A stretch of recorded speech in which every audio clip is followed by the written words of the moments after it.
Hello दोस्तों video शुरू करने से पहले आपको इसकी स्पीड को 2x या 1.75x कर लेना है, जिसकी वजह से आपका टाइम सेव हो सके। तो दोस्तों आज हम देखने वाले हैं चार्ट्स। तो आपको चार्ट्स कहाँ पे मिलेंगे? होम पे जाने के बाद आपको इंसर्ट पे जाना है। इंसर्ट पे जाने के बाद आपको यहाँ पे चार्ट्स दिखेंगे। ठीक है, तो मैं आपको थोड़ा सा पहले बताता हूँ कि कितने टाइप्स के चार्ट्स होते हैं हमारे पास एक्सेल में। तो अगर मैं ऑल चार्ट्स के ऊपर जाता हूँ तो आपके पास column, line, pie, bar, area, X Y, map, stock, surface, radar, tree map, सनअप, इतने सारे आपके पास क्या है, सारे चार्ट्स हैं। ठीक है, तो हम कुछ इसमें से जो मोस्ट इंपॉर्टेंट हम यूज करते हैं, जो या तो ज्यादातर हम यूज करते हैं, उसको देखेंगे। ठीक है, तो सबसे पहले तो मैं आपको आज सिखाने वाला हूँ चार्ट, कॉलम चार्ट मैं आपको दिखाने वाला हूँ। ठीक है, और उसमें क्या क्या एरिया होने वाले हैं आज का टॉपिक में, हम ये चीजें सीखने वाले हैं। तो सबसे पहले आपको क्या करना है, उस डाटा को सिलेक्ट करना है जिसका आप चार्ट बनाना चाहते हो। उसके बाद आपको क्या प्रेस करना है, सिंपल ऑल्ट प्लस F1। ठीक है, तो जैसे ही आप ऑल्ट प्लस F1 बनाओगे तो आपके पास ऑटोमेटिकली ये क्या बनेगा, कॉलम चार्ट बन के रेडी हो जाएगा। ठीक है, तो अब ये एक चार्ट बन के रेडी हो गया आपके पास। तो अभी आपको इस चार्ट्स के मैं डिफरेंट डिफरेंट एरियाज बताता हूँ। तो सबसे पहले जहां पे ये एम्प्लॉय लिखा है आपका, ठीक है, तो इसको बोलते हैं हम चार्ट का टाइटल। ठीक है, चार्ट का टाइटल। उसके बाद जब इस खाली स्पेस में जाऊंगा तो इसे हम बोलेंगे प्लॉट एरिया। ठीक है, ये इतना इतना स्पेस जो ग्रिड लाइंस आपको दिख रही है, इसके बीच के एरिया को हम बोलेंगे, क्या बोलेंगे, प्लॉट एरिया। ठीक है, अब अगर इस खाली स्पेस के ऊपर चले जाएंगे तो इसे हम बोलेंगे चार्ट एरिया। ठीक है, तो इसे क्या बोलेंगे हम, chart title, chart chart area और प्लॉट एरिया। ठीक है, और जो ये साइड में सीक्वेंस दी है इसको हम क्या बोलेंगे, इसको हम बोलेंगे, जो ये सीक्वेंस दी है इसको बोलेंगे वर्टिकल्स वैल्यूज, और इनको बोलेंगे हम हॉरिजॉन्टल वैल्यूज। ठीक है, इनको बोलेंगे हम हॉरिजॉन्टल मतलब एक्सिस। ठीक है, हॉरिजॉन्टल एक्सिस और वर्टिकल एक्सिस। तो ये वर्टिकल आपकी वैल्यूज आ गई और ये हॉरिजॉन्टल वैल्यूज आ गई। ठीक है, और ये जो बीच में लिखी है अगर इनके ऊपर आप करोगे तो ये आपको दिखेगा grid lines, axis major grid lines.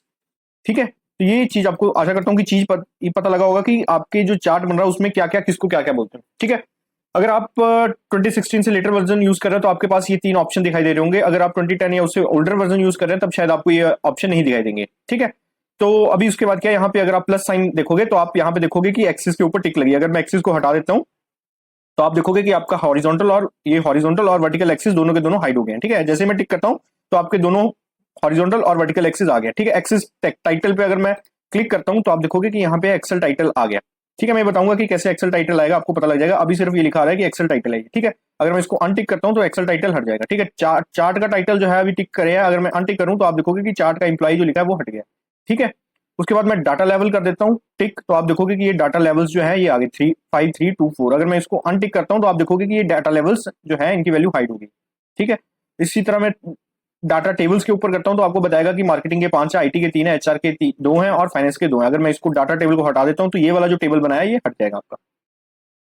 ठीक है, सिमिलरली लेजेंड्स के ऊपर भी आप कर सकते हो कि अभी आपके पास क्या है, सिर्फ एम्प्लॉइज है तो इसलिए ये दिखा रहा है कि ये ब्लू कलर क्या दिखा रहा है, एम्प्लॉइज दिखा रहा है। ठीक है, और ट्रेंड लाइन भी दिखाएगा कि क्या हो रहा है, डिक्रीज हो रहा है कि इंक्रीज हो रहा है। ठीक है, जैसे 5324 है तो आपको ये दिखा रहा है कि इस तरीके से एक डिक्लाइन ट्रेंड है। ठीक है, तो आशा करता हूँ कि कुछ चीज आपको चार्ट की समझ आई होगी। ठीक है, अभी इसको थोड़ा सा और डिटेल में लेके चलते हैं। अभी मैं इसको क्या करता हूँ, डिलीट कर देता हूँ। ठीक है, अभी आपके पास ये है, आपको इसका क्या करना है, चार्ट बनाना है। तो आपको क्या करना है, सबसे पहले डाटा को सिलेक्ट करना है। ठीक है, उसके बाद क्या प्रेस करना है, ऑल्ट F1। ठीक है, जैसे ही आप ऑल्ट F1 करोगे तो आपके पास ये क्या आ जाएगा, आपके पास चार्ट ऑटोमेटिकली बन के इसी पेज पे आ जाएगा। अच्छा, अगर आप क्या करोगे, इसी को सेम को दबाओगे और F11 की दबाओगे तब आपके पास न्यू शीट में आपका चार्ट ओपन हो जाएगा। ठीक है, तो अभी मैं आपको ये वाले पोर्शन तो मैंने आपको सारे के सारे दिखा दिए। उसके बाद मैं आपको लेके चलता हूँ इस पे कलर्स पे। ठीक है, आपके पास ऐसे डिफरेंट डिफरेंट क्या है, आपके पास स्टाइल्स हैं। ठीक है, तो आप कोई भी चार्ट, कोई भी डिजाइन आप यहाँ से सिलेक्ट कर सकते हो। अगर फिर भी कोई पसंद नहीं आ रहा है तो आप अपने मन पसंद का यहाँ से भी सिलेक्ट कर सकते हो। तो आप देखोगे कि कैसे आपके ये जो आपकी वैल्यूज हैं, ठीक है, ये सीरीज है, ये देखो ये सीरीज है, ये सीरीज है, ये सीरीज है, इसके क्या है, कलर चेंज हो रहे हैं। ठीक है, तो इस तरीके से भी आप क्या कर सकते हो, सिलेक्ट कर सकते हो। ठीक है, और उसके बाद एक और ऑप्शन है, अभी मैं आपको सारे एक्सिस टिक करके दिखाता हूँ। तो आपके पास एक्सिस आ गए, डाटा लेवल्स आ गए, डाटा का देखो वैल्यूज आ गई है। ठीक है, डाटा टेबल्स आ गए हैं, टेबल बन के भी आ गया नीचे। ठीक है, और ट्रेंड लाइन में आ जाएगा। तो आपके पास ट्रेंड लाइन है कि आपको स्टोर ए का ट्रेंड लाइन चाहिए, बी का चाहिए या सी का चाहिए। ठीक है, तो आप ऐसे सिलेक्ट कर सकते हो किसी का भी ऊपर। और आपके पास एक फिल्टरिंग का भी ऑप्शन आता है। सपोज करो आपको सिर्फ क्या करना है, सेल्स ए को ही कंपेयर करना है तो आपको, और आप चाहते हो सिर्फ मेरे पास पेन ड्राइव का डाटा मिले तो आपको क्या करना है, सिंपल।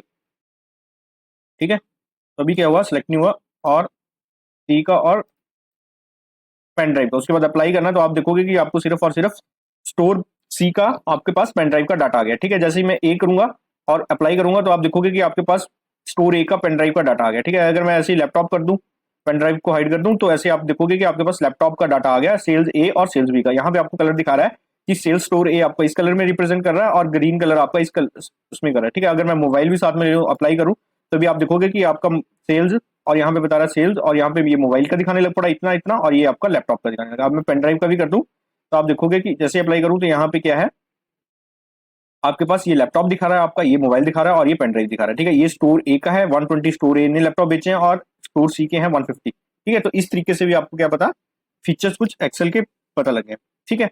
तो और आपको एक और चीज बताता हूँ, आपके पास यहाँ चार्ट डिजाइन भी है, यहाँ से भी आप अपना डिजाइन कोई भी सिलेक्ट कर सकते हो, ठीक है। जो भी आपको पसंद है वो आप कर सकते हो, ठीक है। और उसके बाद अगर आपके पास यहाँ से प्लस साइन नहीं है तो आप यहाँ पे ऐड चार्ट एलिमेंट्स पे भी देखोगे कि आपके पास ऑप्शन दिखाई देंगे, ठीक है। Same axes title, chart title, data tabs वगैरह सारा आपको यहाँ पे दिखाई देगा, ठीक है। और आप फॉर्मेट भी कर सकते हो अपने इस चार्ट को, ठीक है। तो आशा करता हूँ कि ये कुछ चीजें आपको समझ आई होंगी, ठीक है। तो आप मिलते हैं नेक्स्ट क्लास। अच्छा, ये भी आपको करके दिखा देता हूँ कि अगर आपको आपको क्या करना है, आपको नई शीट में करना है आपको, ठीक है। आपका क्या करना है, चार्ट बनाना, कॉलम चार्ट बनाना है, तो आपको सिंपली क्या करना है, F11 की प्रेस करनी है और आप देखोगे कि आपकी क्या है, F11 दबाओगे, सिंपली F11 दबाओगे तो आपके पास न्यू शीट पे ये चार्ट बन के आ जाएगा, ठीक है। तो आशा करता हूँ कि ये चीज आपको समझ आई होगी। हाँ, एक चीज, अगर आपके पास F11 कीवर्ड की दबाने से ये नहीं आ रहा तो आप विंडो F11 भी दबा सकते हो, तब भी आपके पास ये आ जाए। तो मिलते हैं नेक्स्ट क्लास में, तब तक के लिए। अच्छा, लॉन्ग कट भी मैंने आपको बता दिया, तो मिलते हैं हम नेक्स्ट क्लास में।